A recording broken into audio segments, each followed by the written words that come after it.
All right. Hello, everybody. And Alvin, you're live with me here. There we go. Hey friends, how you doing? It is great to have you as we are continuing on this Facebook Live interview. And actually, if anything, we are now starting off a different chapter. We are excited to have Brett Ullman join us tonight. He has been a leading youth ministry specialist in this area of mental health. And one of the things I love about Brett is that he not only speaks with some great information and great insights, but more importantly, he speaks with the gospel behind him. He speaks as one who has been journeying with Jesus and not just learning about this stuff, but also how to help others to incorporate this and to better understand it as we're all seeking to better follow Jesus. And so, Brett, it is great to have you on this today. I'm glad to be here. Thanks for having me. And so I'll let Brett introduce himself, and so take it away. Thanks. We'll see you soon. Hi, everybody. If you don't know me, let me give you a quick 30 seconds on me, and then we'll go from there. My name is Brett Ullman. I come from a town called Ajax. Ajax, if you don't know, is about 45 minutes east of the city of Toronto in Ontario. My background is actually education. I'm a trained high school phys ed chemistry biology teacher. But I spent my entire career in the Melbourne community of Scarborough teaching mostly grade 7s and 8s. I did do a year of what's called Section 27. My kids then came from jail and psychiatric institutions. It was quite interesting. I left teaching 15 years ago when speaking, something I had started while I was teaching, became a full-time job. And for 15 years now, I do nothing else other than travel and speak on issues I'd often just say issues we often don't talk about. Tonight is mental health. One of my other largest talks is called Parenting, Navigating Everything. We really look at large conversations for us as parents. How do we create the influence and the authority in our homes, right? How do we have relationships with our kids? Looking at communication and parenting styles. I also deal with some of the tougher stuff, sexuality, pornography, dating, and a lot of my new research presently is actually on men. How do we be better fathers and husbands and boyfriends? I'm married with 2 kids. I'm actually going to switch to a different slide thing here, so you'll still see me in the corner, but I'm actually going to use a slide deck as well. My wife Dawn and my 2 children. I have a great grade 12 daughter Zoe. If you're in grade 12 watching this, I know we have a mix of students, parents, and leaders kind of all through. But my daughter's in grade 12, and there's lots of loss. We have a prom dress sitting in her room just across the hall here, which will probably not be used maybe until the fall. And my son Ben is in grade 11. I tonight want to walk through a conversation on mental health, and I've made some changes. I have kind of a large conversation that I usually do in the church world, but I've made some changes tonight, just in that I'm realizing that we need very practical conversations as we kind of walk through this COVID conversation. So if you want to go online and find my whole talk, you can find it on YouTube. I'll explain that at the end, but here's some quick ground rules tonight. Number 1, as a side note, we're actually doing the second one. I think it's 10 days from now, but we will be doing the Q&A for this talk then. There's a lot of content today, and you can think through your questions and kind of bring them. I think we'll be doing a Zoom kind of call that night. So the first ground rule is just kind of this. We need to get better at this. And what I mean by this is that when I speak to people who struggle with mental health, often what they say is that the church has hurt them more than it's helped them. And that's not okay. We need to find a way, and we can. Like there is a good way to look at connecting our ancient faith with our modern world with conversations on mental health. But it means talking about it and being open and honest about these things. Number 2, I do come from a faith-based perspective. I grew up in a Baptist environment. I married a Pentecostal. It's not supposed to happen. I do know that. Currently, I attend a church called Sanctus in Ajax. Number 3, there are some statistics I'll give you tonight, but all statistics are wrong. Statistics are just a snapshot of a time and a place in the world that doesn't exist anymore. So if I tell you something's 80, it might be 70, it might be 90, it might be around it, but it's not. Like, the point is it's a lot or it's a little. I don't really argue statistics. And the hardest one here is just, I need you to trust me. There is nothing weird about tonight's talk. There's no weird ideologies or philosophies or any other things. It's just something that I think we really need to address. I'm running a second laptop, so if I look down, that's what I'm actually looking at. Now, what I want to walk through is why this image matters to me. And mental health is not just something I speak on. Mental health has actually been my journey now for 8 years. I left teaching. I headed straight into what's called the Aero Leadership Program, and then I headed straight into a master's degree. Matt Wilkinson and I both did the same degree of evangelism and leadership down at Wheaton Grad School in Chicago. Here's when my struggles began, though. I needed to raise the money to pay for my master's. So my speaking dates went from a sustainable, like 120 talks a year is sustainable, to unsustainable. I was speaking 275 to 300 speaking dates a year. I once spoke 32 times in 14 days. And it was morning, mid-afternoon, afternoon, evening. In those moments, though, all I would say to myself is that, oh, good, I can pay for my flight. I can pay for my food or other things in classes. The problem was I began to not do well. It was just too much. And my friends, my family, we're a nonprofit, my board of directors, everyone sat me down and said, you got to slow down. And I said, March 1st, 2012. Because if I can make it to March 1st, 2012, I'll be okay. My master's will be finished. I can then look at I always say rejigging my life, like family, and put priorities back where they should be. And I graduated. And March 1st was the day I stopped sleeping. And then probably 3 to 4 weeks after that, I was at a speaking date, and I was doing what I normally do. There were, I think, 400 or 500 students in the auditorium, and I'm wandering, I'm 6'6". You can't see that by this, but I'm walking across the front on the floor, and suddenly the world turned. It was like everything just turned sideways, and my knees buckled. I lost my breath. Everything kind of went snowy, and in that moment, I didn't really know what to do. I remember kind of praying, God help me, and then I'm like, how do you gracefully pass out in front of people? Do I just fall over like a tree? Do I go to my knees? Like, what on earth do you do? I went home to my family doctor, and he said, Brett, I think you have anxiety. I said, no, I speak on anxiety. He said, no, you have anxiety. It was this weird conversation. He put me on some very simple meds. I went home, and I thought I was okay. A few weeks later, I was speaking in the Windsor community, like just outside Detroit, but in Ontario, doing 10 Catholic high schools. And I woke up in my car. I suddenly kind of found myself in my car at 8:30 one morning crying. Nothing's happening, and I'm not okay. Canceled the tour, went home, more doctors, more specialists. And then I thought I was good. I went to a camp called Camp Camrose in Alberta, and I had my first panic attack.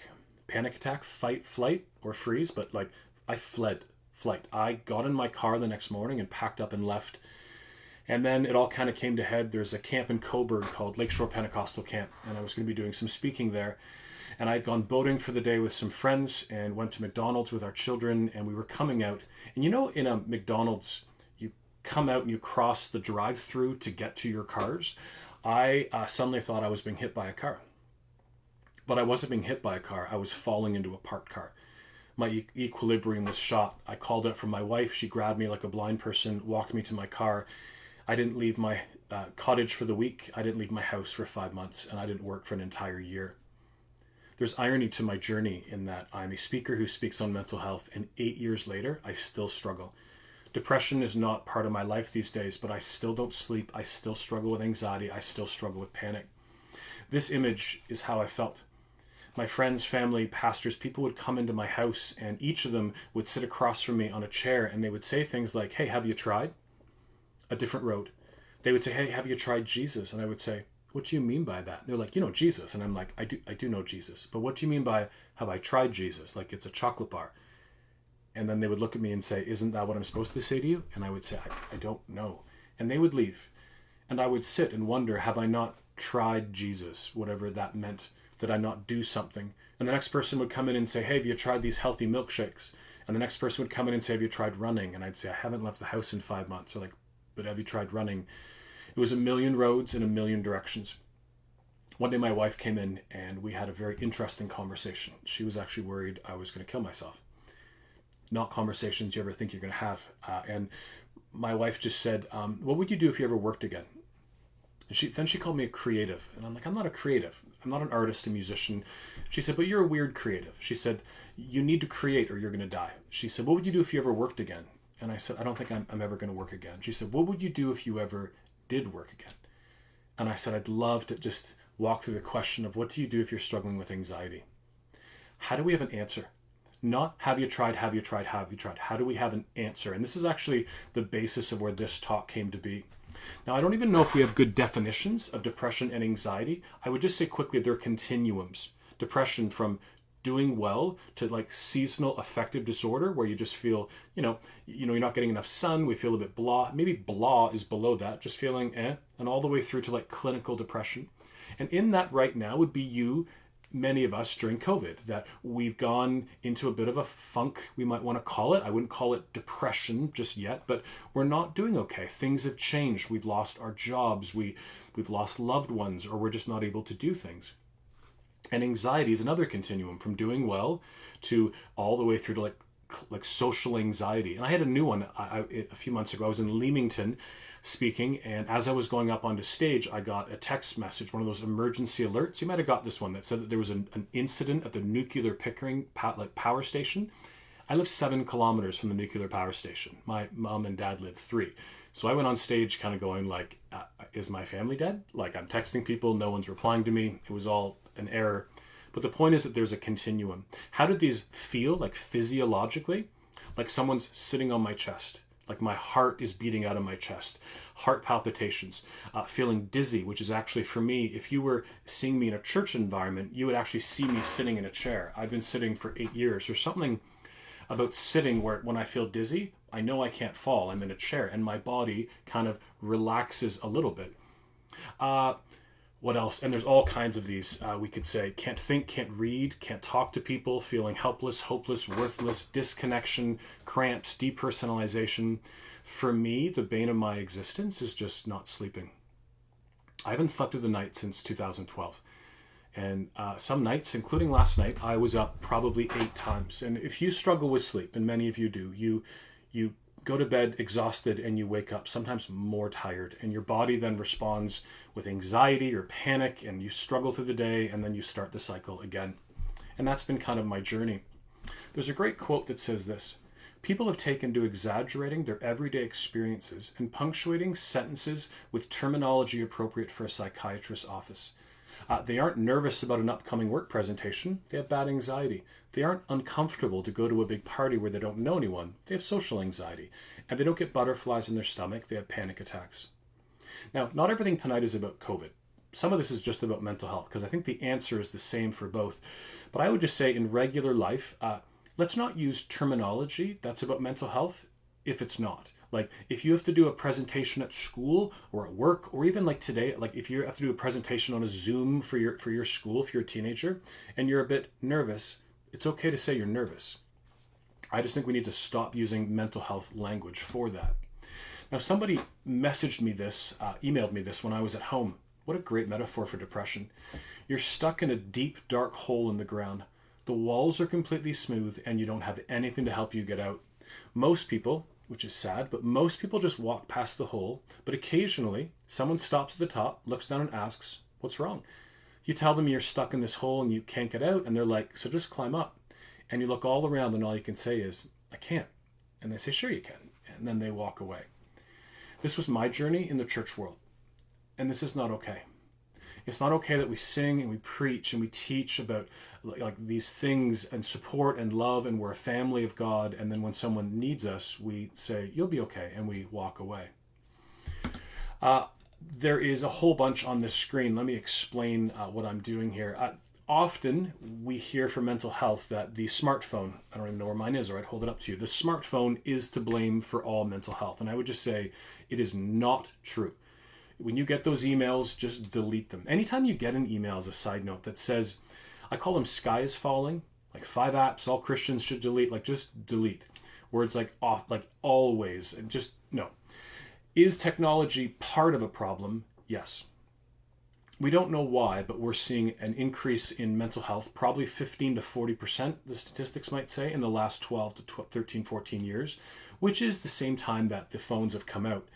Well, like FOMO, the infinite scroll, you know that. Like you're on your phone, and you're, even maybe while you're watching me right now, you're looking at your phone and your friends are, maybe they're meeting somewhere, social distancing, but they're meeting somewhere. Or you're seeing what someone had for dinner and you wish, well, I wish I had that. Like the fear of missing out. There's incredible pressure we put on everybody, but especially for the students today. We have really bad diets. We don't sleep. We just don't feel enough. I was at a university and I asked about 1,000 university women, Who feels less than after being on Instagram? And every hand in the room went up. Dopamine.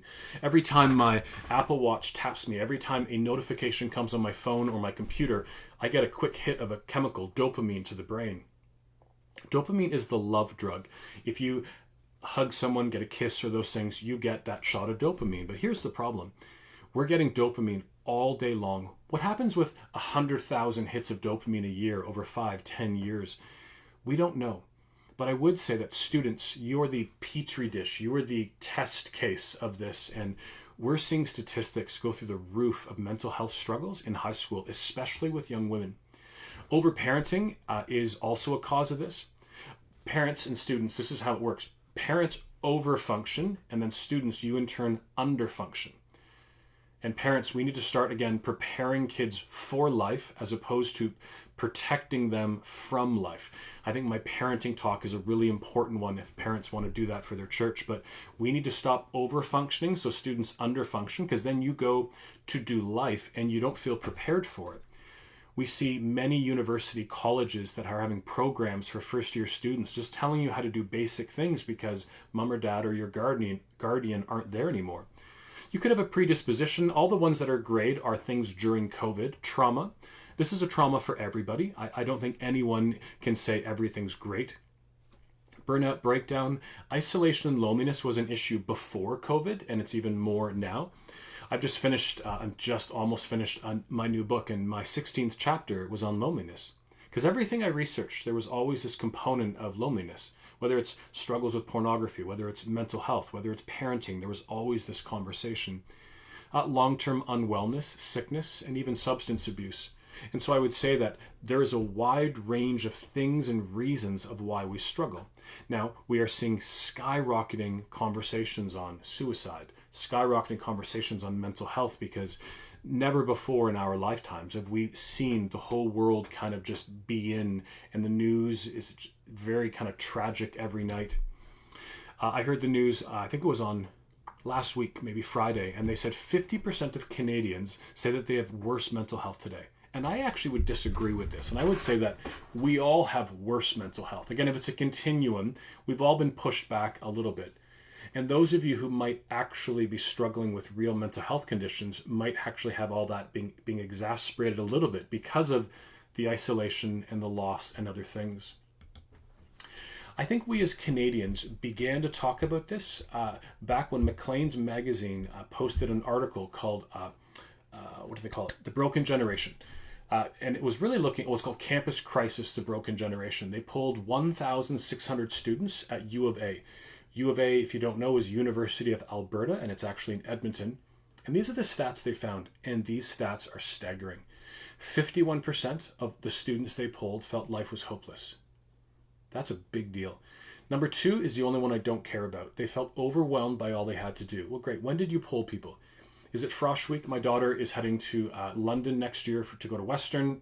Maybe not in the fall. We'll see. But, overwhelmed. What are my classes? Where will I get to my classes? Anyone in grade 12 heading out to next year to do something feel that way? Grade 8s, you feel that way heading to high school next year. So I don't know if that matters. That might just be a season. Feeling lonely, 62. Feeling very sad, 66. Feeling so depressed, it's difficult to function, 34. And overwhelming anxiety, 52. Considered suicide, 7. Attempted 1. They made a premise, maybe it's just University of Alberta. I always laugh and say maybe the Edmonton Oilers are such a bad hockey team. Don't say that joke in Edmonton, does not go over well at all. But they made a premise so they could poll more people. And they did. They polled every college and every university in all of Canada. And each of these statistics went a little higher. And I put forth, I see we have people from Montreal through, whether coast to coast, whether it's St. John's, Newfoundland to Victoria, BC, to as far up north as we can go and everywhere in the United States. This is where we sit today. And this is why this is a very important issue. COVID or not, this is an important issue. Now, I would put forth that we give mental health a different set of rules than we do for other ailments. What do I mean by that? If you have prostate cancer, if you have diabetes, if you have other struggles, we say, here's your path. But when you have mental health, we say different things. The first comic says there's a person throwing up in a toilet, and they say, have you tried, not having the flu? No one has ever said that to someone. But if you struggle with mental health, you're probably like me. People have said to you, have you tried, not having anxiety? Like, if it's something we could think our way out of, because no one who has anxiety wants anxiety. We would all give anything just to have it taken away. The person in the middle is profusely bleeding. It's like you're not even trying, which is just weird at every level. And the last one does look a bit creepy. It's a person giving themselves an insulin shot for diabetes. And the person says, I don't think it's healthy. You have to take medication every day just to feel normal. Don't you worry, it's changing you from who you really are. Again, things that they say to us with people with mental health who go on things, but they would never say to anyone. If you want to have a beginning place this evening, let's start from this place. Everyone can start looking towards healing. And whether it is cancer, diabetes, or other things, or mental health, the process is probably very similar. It's not different for mental health. Now, I usually talk a lot about this. I'm going to do it very quickly tonight. This is probably, you might have guessed, I'm not a preacher, I'm a teacher. Even though I could argue preaching teaches and teaching preaches, but I'm a researcher. I only do 7 talks. I read a lot of content. I've read probably 240 books on mental health. This is the number one question people still write me all of my life. They say this, Brett, I love Jesus. What about medicine? Now here's the simple thing. Asthma through to sleeping pills. No one cares. And here's what I mean by that. I mean, literally no one cares. If you have asthma, do I have mine? You take one of these blue inhalers, and I use this twice a year, maybe once, when the clouds rush in after a beautiful summer or day, and then I suddenly can't breathe, and I need that. No one's ever said to me, don't take it. But the moment we hit down and go to depression and anxiety, we hit kind of a very polarized groups. We have people who say this and that. This would be people who say, one man once said, drugs are always good. Medications are always good. And I'm like, are you a drug dealer? Like, what do you mean meds are always good? If you never go on meds, I'm okay with that. Like, if we can get you to get better and not be on meds, I'm 100% for that. But what if you need meds? And this is the thing. What if you are in crisis? What if you are someone who's home right now and not working? What if you're someone who's actually not doing your online school because of struggles? If it's crisis, now, again, I would say I have lots of things to do if you're not in crisis. I think we could maybe help you before you take meds, but if you need meds, it's okay. And it's interesting, the shame and the guilt that we kind of put on each other. I was reading an author in the United States who talked about people with anxiety, and he actually called us temporary atheists. Just one of those discouraging comments, and you realize that not everyone understands mental health. If you, after my 3-minute conversation on medicine, if after that 3-minute conversation, like, Brett, I don't care what you're saying, I believe med's always wrong. Medicine's always wrong to take. Here's my response to you. That's okay. I think you're wrong, but that's okay. As a side note, you and me can have differing opinions today. We can have differing opinions and still be brothers and sisters in Christ. This is something we are losing in our church world these days, that if we have a differing opinion, people are therefore not even Christians. As opposed to, we're both people loving Jesus, trying in the best way we know how to follow what Jesus says. Do you know that I have 15 emails at home that people who say because I'm sitting in a chair when I speak, not just during COVID, but regular, that I'm not a Christian? Let that sink in just for a second. I'm not just doing something wrong. I'm actually not a Christ follower anymore. And I don't even know where to go with that. If you have a different belief on something, that's fine. But it's not okay to shame someone who makes a different decision than you. There's a really good book, and all the books that I have tonight are going to be in a YouTube video for you with direct links directly to Amazon as well. John Lockley says, this is in David Murray's book, and if you can't see his name, I'll just drag it here for a sec. David Murray. Being depressed is bad enough in itself, but being a depressed Christian is worse. And being a depressed Christian in a church full of people who do not understand depression is like a little taste of hell. What a horrible quote. But one I see quite often. And all I would say with this is, there's a viewpoint sometimes in our Christian church which says this: Christians don't deal with this kind of thing. We know Jesus. We don't deal with this kind of thing. If it's true, it's not. But if it's true, it means one of two things. Either the Christian struggling with depression is not struggling with depression, or the Christian struggling with depression is not truly a Christian. And if it's false, which it so clearly is, what kind of unnecessary pain and guilt do we heap upon an already broken mind and a broken heart? And I would say this is clearly what we might call religious abuse. The Bible is filled with, the Psalms treat depression more realistically than many of today's popular books on Christianity and psychology. David and other psalmists, they often found themselves deeply depressed for various reasons. They did not, however, apologize for what they were feeling, nor did they ever confess it as a sin. It was just this legitimate part of their relationship with God, and they interacted with Him, God, through the context of their depression.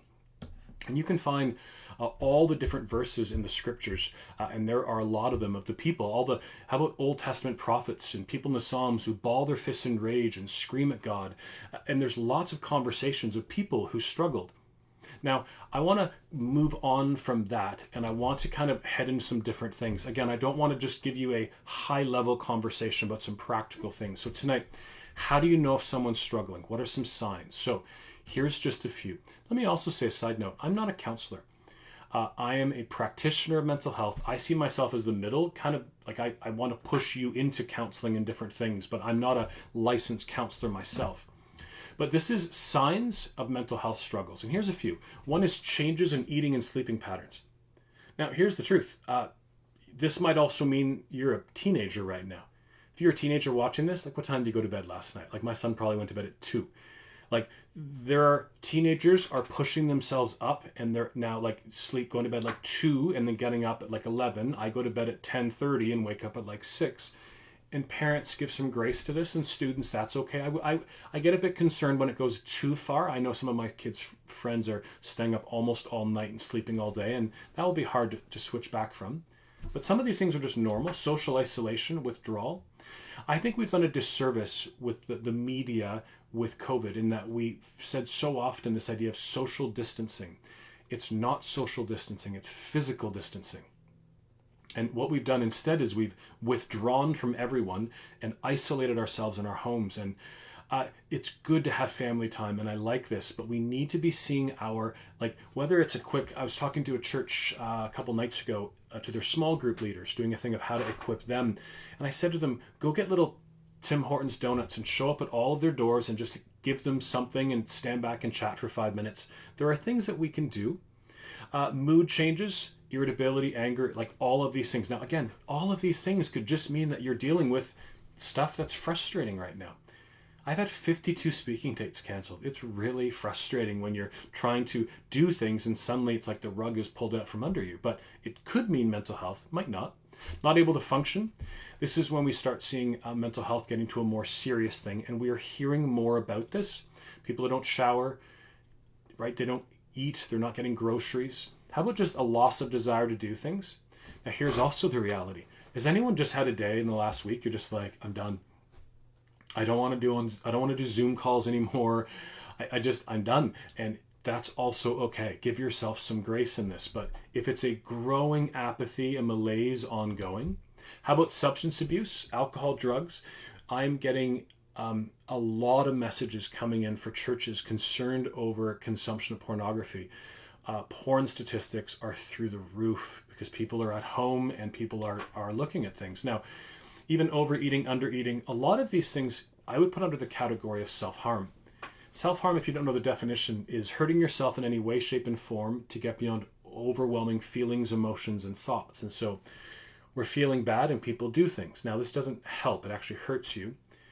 Feeling guilty, worthless, the idea of self-deprecating comments where you belittle yourself, you undervalue yourself. Again, I do hear this from people a lot, so it could just be regular life, but we need to talk about it. Number 8 is the one that concerns me the most. No signs, or hard to find signs. People who look like you could look at me right now and go, you look fine. And you know what? This is the problem. High functioning people with anxiety, high functioning depressives, where we've learned how to mask. We just are like on the outside, we're smiling. On the inside, we're dying. And we've learned how to do that. And that's what scares me. And this is why we deal with mental health with our entire, my favorite thing in the world is speaking to an entire church on a Sunday morning on mental health, where we catch everybody, not just if you want to come, right? We catch everybody in those environments. Now, this might sound weird, but I want to encourage you all to start doing family check-ins. And if you're a student tonight, you can talk to your parents if they're not on later. But here's what I mean by this. We need to start checking in with each other. And if you are at a church with small groups, our small groups got to start checking in as well, because I'm concerned as this drags on where we are from a mental health standpoint. So what I like from a family check-in is really simple. Here's 2 questions. How are you doing? And how can I help? Like, this is not rocket science. This is really you being in front of someone and saying, hey, how are you doing? Now, you might have to ask this question twice. Have you ever said this to somebody? Hey, how you doing? They're like, good. You're like, hey, how you really doing? You're like, oh, I've had a really bad week. Like, you might have to say it twice to people. And if you have kids, and I'm not talking about like teens who are on this call, I'm saying parents, if you have younger children, the emoji check-in is really smart. Kids can look and point. Especially young boys have a hard time sometimes expressing, but they could quickly point to they're scared, they're confused, or something else. And so I really, really like this. So here's 2 big questions. Is there hope and is there healing? And I would say, is there hope? Yeah. Is that not the basis of the gospel we believe in? Hope, healing, redemption, wholeness. Now there's 2 sides to the same coin. Do those of us who struggle with mental health have hope every day? No. Do I have 1% hope that I'm going to sleep through the night tonight? No. I haven't slept through the night. I don't know, what is 8 years times 365 days? Not once. And so, like, do I think tonight will be the night? No chance in the world. Do I hope tonight that I might only wake up 4 times? Yeah, I can do that one. Is there healing? Is there healing is an interesting one. I actually said once at a speaking date, this is an interesting one, and someone began to yell out, people are passionate about this conversation. And the man said, don't you think that when you're dead and in heaven, you'll be healed? And I said, oh, yes, but no one's ever asked me that before. I am inundated after talks with loved ones. Brett, this is my daughter. This is my mom. This is my husband. This is my wife. This is my whoever. They struggle with anxiety. When will they be better? And no one's ever saying, like, when my daughter's dead, will she be, like, no one's ever saying that. You're saying, if you're in grade 12, maybe before school next year, you're saying, like, will I be able to see my friends? Maybe you are someone working and you're not able to work because of mental health. Can I go back to work soon? That's what you're asking. If I had to summarize 24 years as a speaker, think of a Pac-Man. If you're like, what's Pac-Man? A pizza with 1 piece taken out. The majority of it are people who say they've been through a journey. Could be a month, could be a year. I'm on 8 years, could be longer. And people say this, I went through a journey, it was hard, but I've come back to, and some people say wholeness, but if you drill down a bit, most of us say this, we've come back to a different wholeness. Meaning, I will never be the same Brett that I was before this. I am changed because of my journeys with mental health. I hug longer, and I'm not able to hug anyone but my family right now, but I drive slower. Things that matter to me were different than what they used to matter to me before. It's interesting how mental health changes you. The mouth of the Pac-Man. Almost all of it, except for a sliver, are people who say this, I'm not in crisis, but I'm not better.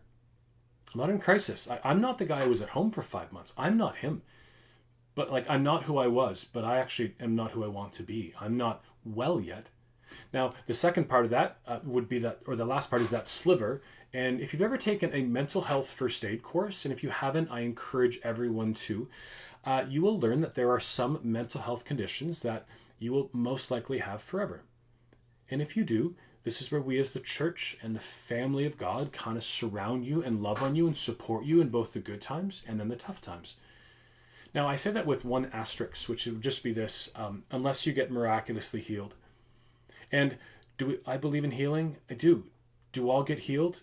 No. Even Jesus in the Bible didn't heal everyone. But what we do with someone who doesn't get healed is really big. Meaning if we blame them for not doing enough, right? This is where we get into the religious abuse conversations. So tonight I want to give you first steps. First basic steps of what you do if you're struggling.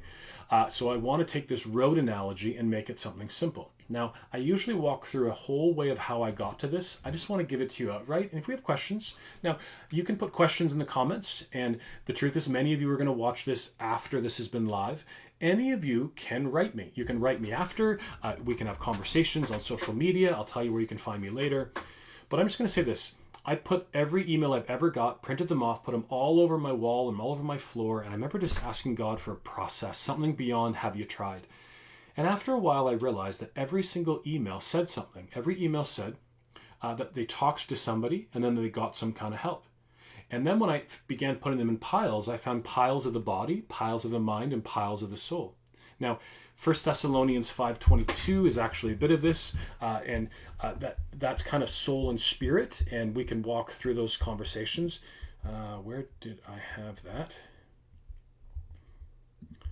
And the truth is, I think that we can walk through these things. Here's what I mean by this. Your issue might be physical, so go see a doctor. You eat better, you sleep more, etc. Your issue might be part of the mind, psychological, therefore go see a counselor. Now, please listen to my language when I say this. It's incredibly uncommon that the soul is the answer to mental health. But the soul, our faith in Jesus, is what sustains us in the journey. The Bible says you will have trouble, and it says God will be with you in that trouble. It doesn't say we will be better.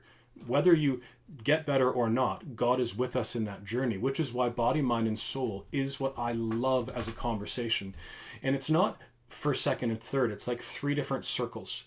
Each of these, if you've had the flu or got sick before, right, your body's not great. And when you're unwell, you're not writing the best essays if you're a teenager or writing something, and then you're not having the best devotions of the day.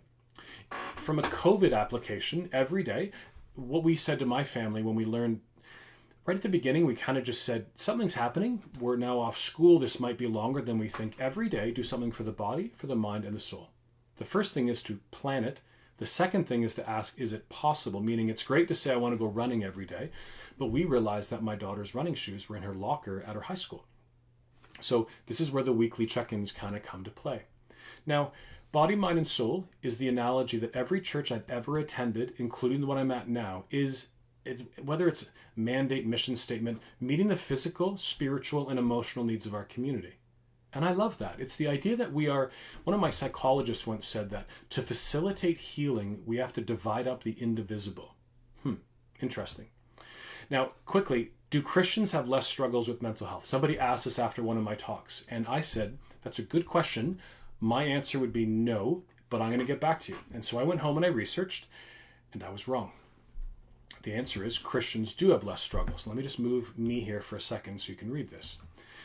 Basically, I'm just going to say, because of what we do as Christians, the term is religiosity. So religiosity means that, like, as faith-based people, it is a Monday night and you are now with other people. Now, it's not the same as if I was at your church and you're together with people and like on a Sunday morning. We're really disconnected a bit right now. But the point is that we do things. We have small groups. On Sunday, we usually meet together. And these things combat isolation and loneliness. And the truth is, that is what protects us, right, the community, from some of these disorders. And so it's a really interesting thing that we have to recognize. And I want you to realize, too, that I'm an and person. I'm not an or person.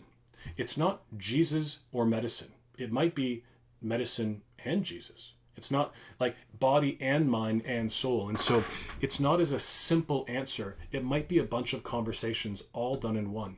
So let me give you what I did. I had a physical done. I went to my family doctor. I had blood work done. I'm actually at what's called a functional medicine clinic, which I believe is the future of medicine. Doctors, naturopaths, nutritionists, dietitians, all working together. We do a lot of blood work. Sleep specialist. I apologize. The image is here. I forgot there's a build here. But that's actually me at sleep clinics. If you've ever been to one, you know this, right? You go and they put things all over you and then you go to bed. I was told I have fragmented sleep in the morning. Here's an interesting story. Youth pastor from, I think it was Alberta, was off work, burnout, breakdown, struggling like me. His church said, do not go for help. We know the issue. The issue is it's a demonization. We just need to pray for you. It's all you need. Months in, him and I are riding back and forth. And I'm like, dude, go to a sleep clinic. Like, you're not sleeping. So we did. In the morning, the doctor said, you have the worst sleep apnea we've ever seen. And they put him on, I call them Darth Vader machines, BiPAP, CPAP machines. He was better in, and I'm with all honesty, one day. Now, I'm glad he's a youth pastor. He went and the pastor sent him home. But if you haven't slept for a while and you sleep an 8-hour night, like, it is incredibly healing. Sleep specialist, yes. Medicine, I'm not presently on medicine, but if I need to, I will. What's interesting with medicine, I forgot to say this earlier, is I've actually been diagnosed with Lyme disease back in last May, like a year ago.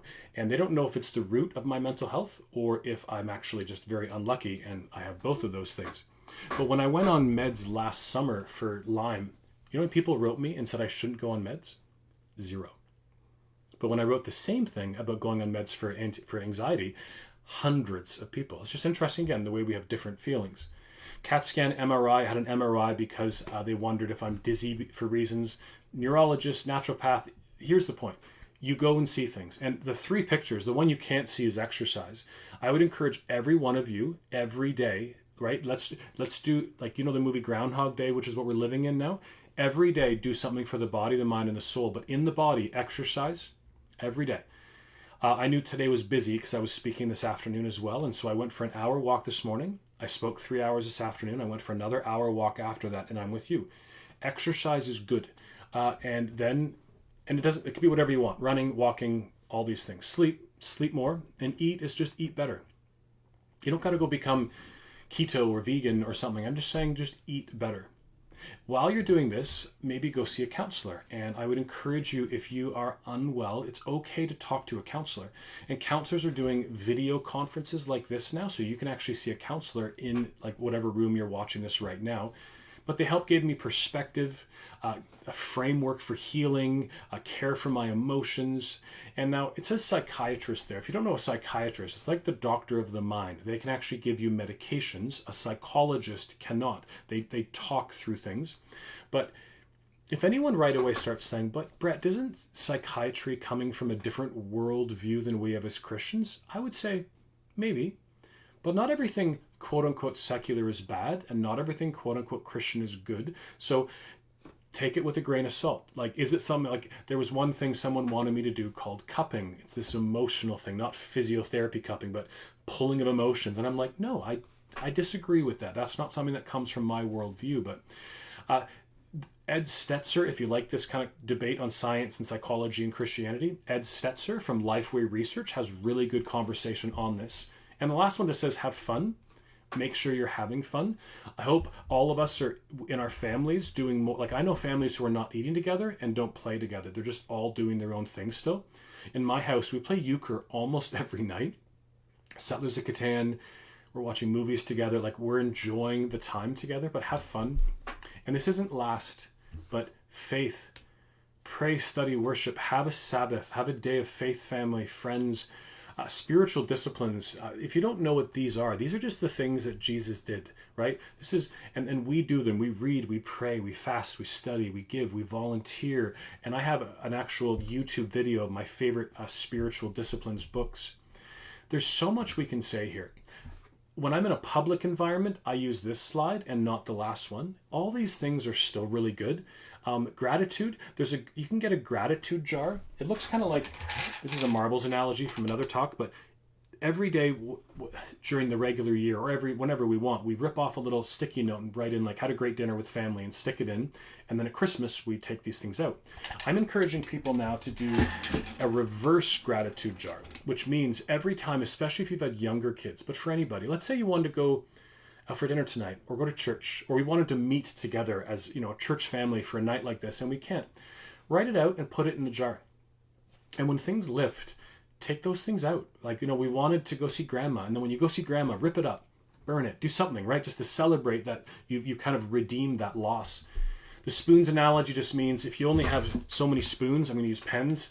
Like, if this is how you're unwell, you only have a little bit to give what you need to school, to church, to work, and those things. Don't give it to other things. And mindfulness is interesting because some people believe this is more than it is. Mindfulness is just breathing.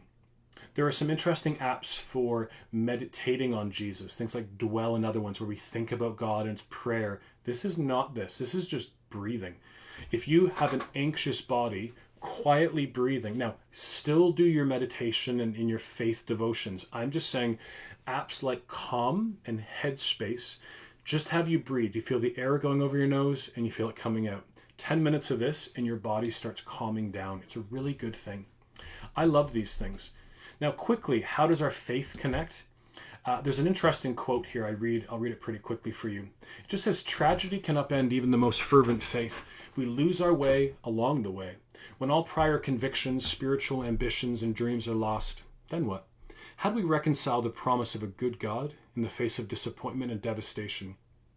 Bewildered and disoriented, caught between belief and disbelief, we're convicted and ambivalent about pressing on. How do we keep going?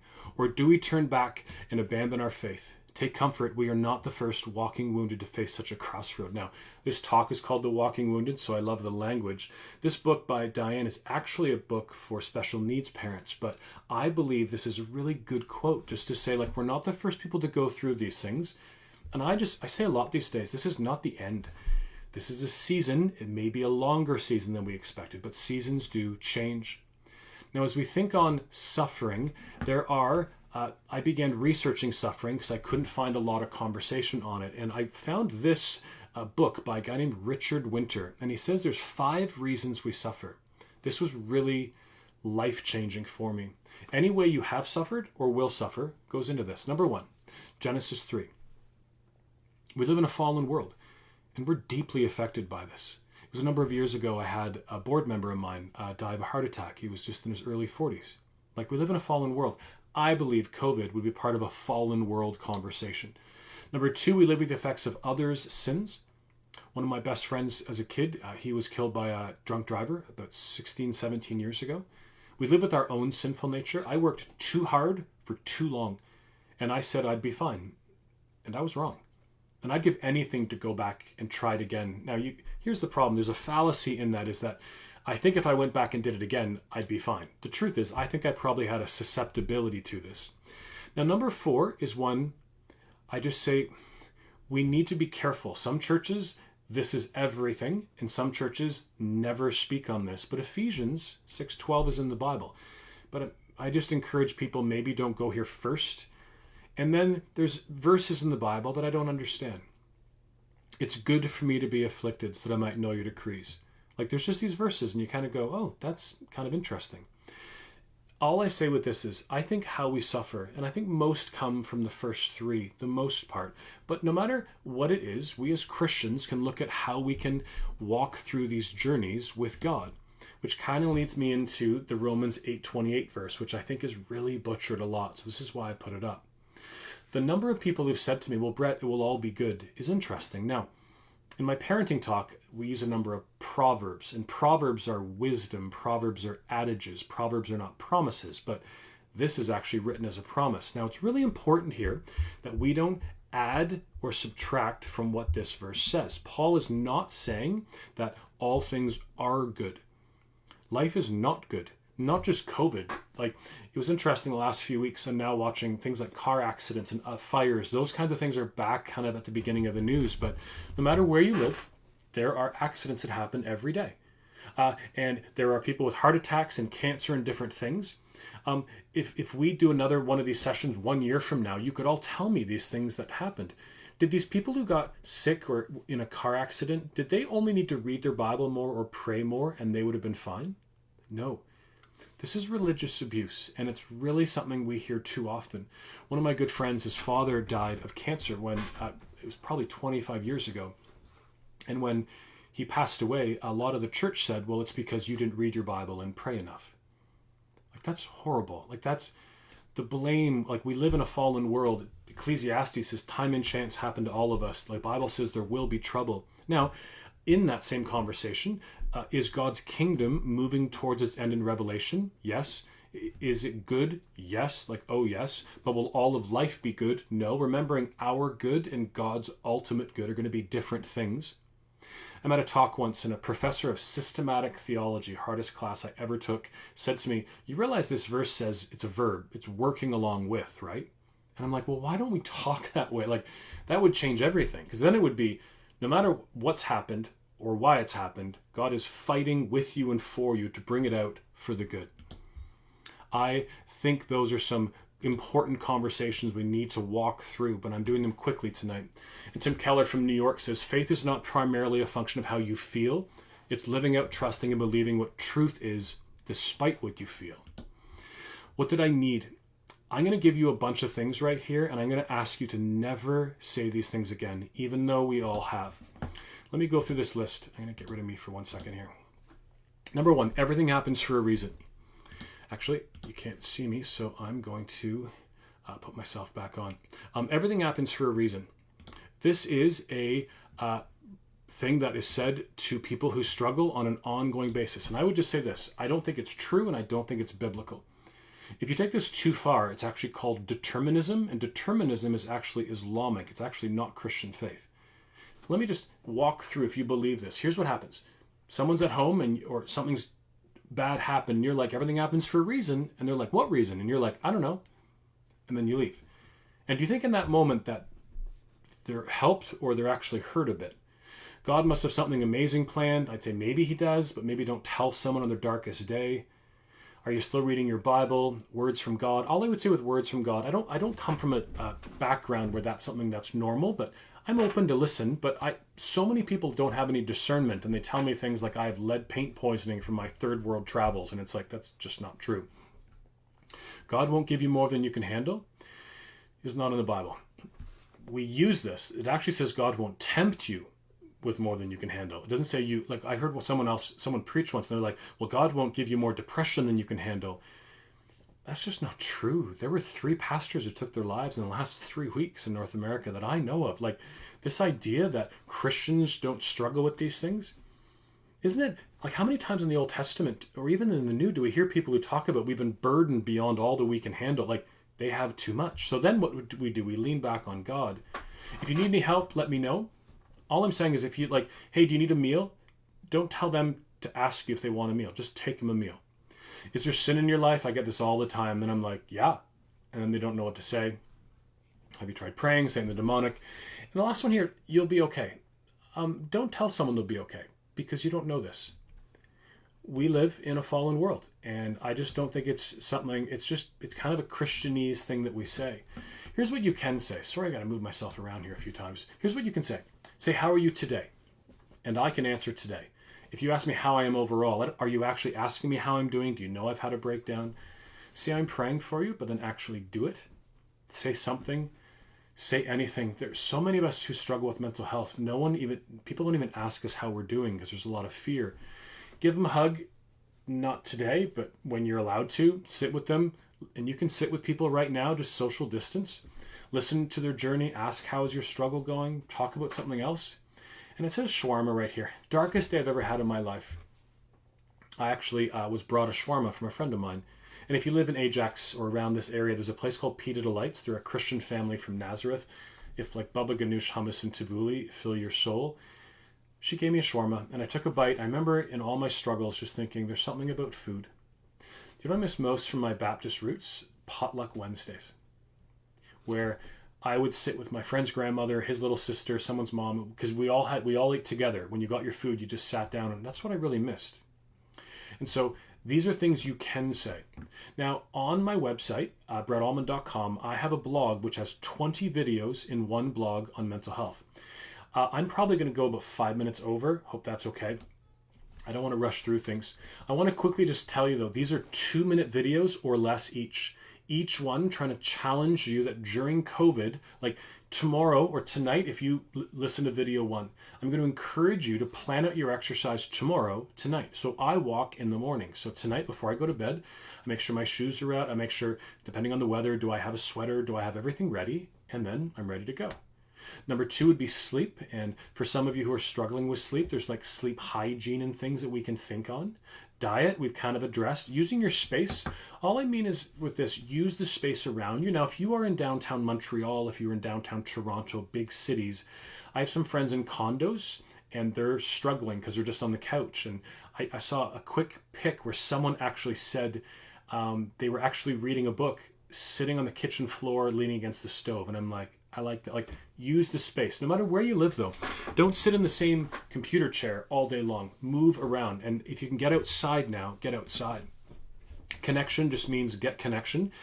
And I encourage you to, you don't need to be like there was 10,000 people at a park in Toronto on the weekend, but you can go and be 10 or like 6 feet apart. In my backyard every night, my daughter, we have a little fire pit. She has 3 friends like 6-8 feet apart, and we're very careful about everything, but you need connection. Stop watching the news every day. Stop refreshing these plot graphs of deaths and numbers. If you're a news junkie, and I do like news, I watch the news once a day, or I go on my news app once a day. Breathe, we've already addressed. This is just the apps that I mentioned. Counseling, we've already addressed as well. 9 is just scheduling. If you are, and this is going to be a big one I find for high school students or young adults, college, university, in the summer when there's no structure of school anymore. Just plan out your day. Even if it's just, I'm going to go for a walk in the morning, I'm going to Skype my mom or grandmother here, like just plan it out. Read more. And for students, I know you don't like this, but someone said to me last week, I don't have any books. I'm like, well, then just like the Ajax Public Library where I live, you can sign up for, I forget what it's called, Libby, there's some name, but it's just digital books, and I'm getting books ongoing for free. Watch a TED Talk. I'm just trying to challenge you to do things. Family check-ins we've already talked about, and yes, I'm quickly going through these. More positive. I would encourage you to maybe not watch murder shows all the time. Add in some comedy. For those of you working, especially adults, please, if you're working from home, make a work day. And I know some of you actually have lengthened days, but just don't work morning to night. For everyone, give yourself some grace and mercy. This is a tough time. And the things we miss, Jar, we've already talked about that. And the last page here, listen to music. There's something about music. Do today well. And I'm going to let you go and listen to this one. This is just a quote about do today well. Let's just worry about today. Family dinners, have them, in puzzles and games. We're a settlers family or whatever. Just the point is, do things. I want to give you some thoughts, some resources, and we're done. Please advocate for each other. If you have friends who are struggling right now, stand in the gap, right? If you have a friend who's dealing with things, ask, how can we do something? I'm watching people walking like 6 feet apart these days. It's really awkward because of sidewalks, but if it means going for a walk with someone, you can do that. Now, I wrote this to me on my wall, and I say it to you, but please take it with grace. Some of you need to stop being a victim. Some of you need to stop making this your identity. And some of you need to stop wallowing in misery. There's a great quote that I used to say. I just want to find it so I get it right. The quote says this, your story may not have such a happy beginning, but that doesn't make you who you are. It's the rest of your story, who you choose to be. Now the next line says, so who are you, Panda? Because it's from the movie Kung Fu Panda 2. Humor is good, but I do like the quote. Dan Siegel, one of my favorite authors, says, we need to help, and I would change children to everyone, understand that the clouds of their emotions can and will roll on by. Not only with COVID, but with your emotions. If you're feeling anxious today, maybe tomorrow will be different. And Perry Noble, if you know Perry, he struggled with alcohol. Perry says it's okay to not be okay. It's just not okay to stay that way. Now, I agree with most of this quote, but the point is about apathy and moving forward. But for some people who have bipolar, schizophrenia, and some other more serious mental health conditions, it's not as simple as just saying, move on from those things. And I love this. If one thing isn't working, choose something else. If one counselor's not working, choose something else. And the point is just to keep moving. If you're not well, try different things. If you're more my age, you might remember Bruce Cockburn. Bruce Cockburn used to sing to kick at the darkness till it bleeds daylight. And I would just say, this is a fight. So fight. I see way too much apathy in the church world on mental health. This is a battle, right? So join the battle. And never, never, says Winston Churchill, never give up. You can make your church, you can make your, for you guys, a denomination, a healthy, place for people with mental health by just talking about it. If this is a talk your church could ever use, I'd love to do a live on your Facebook page or for a Sunday morning service, you can let me know. But you do this by talking openly and honestly about mental health. Now, I want to very quickly walk through this. I have a 10 ways to make your church a safe place YouTube video. The first one, talk about it, we've already said. The second one is just, there's unnecessary barriers we sometimes do in church. I just encourage musical worship leaders to not saying, everyone rise. Those of us with mental health, if I have to stand, I don't worship anymore. I just try to survive standing up. And if that's me, it's other people. But what about single moms? Or what about a mom who's been breastfeeding all night and is exhausted? What about people who have hip surgeries? I just like language which says whether you stand or sit, whether you kneel, hands are up or not, like whatever you do, like here's what worship is. Remove physical boundaries. And those of us with mental health, sometimes I go into churches and they've roped off things so we all go to the front. But if you usually sit in the back and you have mental health, I just say let people sit where they want. Turn the music down a little. Now, so many of us love loud music, and some of us have like louder churches. But what you could do in a church is to say, and I was in a church 6 or 7 months ago, and they said this: we know we have loud worship music. If you want to go out that door, and they pointed, they have couches and they have coffee and a plasma TV, and the music's a bit quieter. I really like that. Resource people, meaning make sure that people in your church, so I'm talking to leaders, whoever is a pastor or leader here, if you have counselors that your church uses, like wherever you're from all over the place, then post those so people can find them. Educate your staff. I think everyone on a church staff should do mental health first aid, including small group leaders. Host groups, or at least promote groups like Freedom Sessions, CR, Celebrate Recovery. You can raise funds to help people with counseling. And I was at a church, I can't remember how long ago this was, and I came out after my talk, and they had this massive book table. And it was like sheets where the counselors, you can get counseling, a few books, and it was people that were there were counselors and people who struggle, and they said they do it once a month. Can you imagine, as someone who struggles, coming out of a service and going like, these are my people. Like, I feel safe in this environment. And then just do a walkthrough. And I would say you do this the same with special needs as well, another conversation. But like every church is unique. How can we make church fit everybody, right? How can everyone find their place here? Some resources. This is actually a new resource from the Government of Canada. It's called Wellness Together, and the website is nothing like Wellness Together. It's actually ca.portal.gs. I don't know how come government can't just call it like wellnesstogether.ca, but this is a free portal with many groups and guided choruses and apps and resources. It is really, really good. My own website is just my name. It's brettallman.com. I'll put it right here. And on it, this site has about 900 blogs, articles, videos. I'm really a curator. I try to find the best stuff in the world and then I bring it to you. If you click on where it says blog, you'll find all of these things, even like best books and other things. And all the topics you see here are things that I post on. I would also say at the top, I have all my social media. And it would be really great if you could follow me, especially on Instagram. And if you're a student, follow me on all your spam accounts. I really want the YouTube swipe up feature on Instagram, but I need like 7,000 more friends. But when you follow me on social media, it actually bumps some of my posts if you like them and share them. I have on my YouTube channel a lot of mental health conversations. And the one at the bottom, walking, I've been walking every day, minimum 5K a day since January. And it's actually been an interesting journey. You can take a look at that video later. And I think I have about 90 other videos on YouTube as well. Every talk that I do, including the mental health one, the Walking Wounded, we actually posted as an organization, them all on YouTube within the last few years.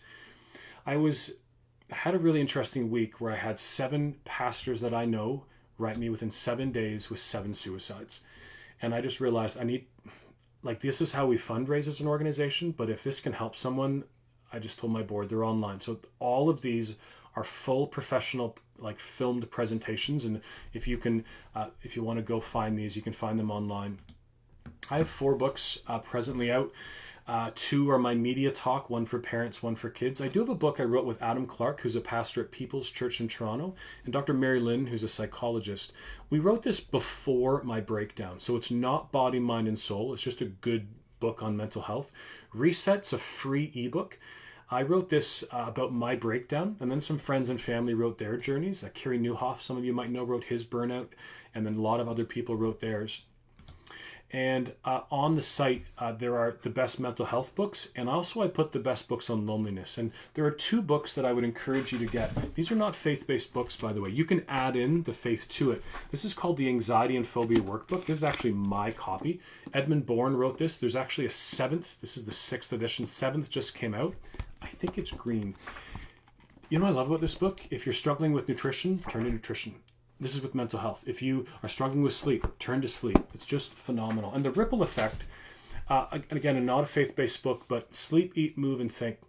These are the foundations we add with our faith as we get healthier. I want to see all of you being spiritually healthy. but I also want to see you be, emotionally healthy, and I want to see you be physically healthy. And so this is a really great book to begin. And my new book is basically finished. I'm actually reading through it right below here, but it will be coming out in June. It is maybe July. It is not a normal book. This is a handbook for parents. It's actually 251,000 words. It is 16 chapters. It's 6 books in one on everything I speak on. You can see the arrow where it also includes mental health. 2 slides and we're done. My counselor challenged me to put this on my beside my bed, the idea of great courage with great care. And this has been a really, really important thing for me going through. Great courage means do what you need to do. When you're having a bad day, when you wake up and you've had a bad sleep, go do what you need to do. School, work, other things. And then when you come home, great care. But learn what works for you. And this is what I think a lot of us don't know. What are those things that fill us up? I am loving walking. I get to be outside. I'm getting some exercise.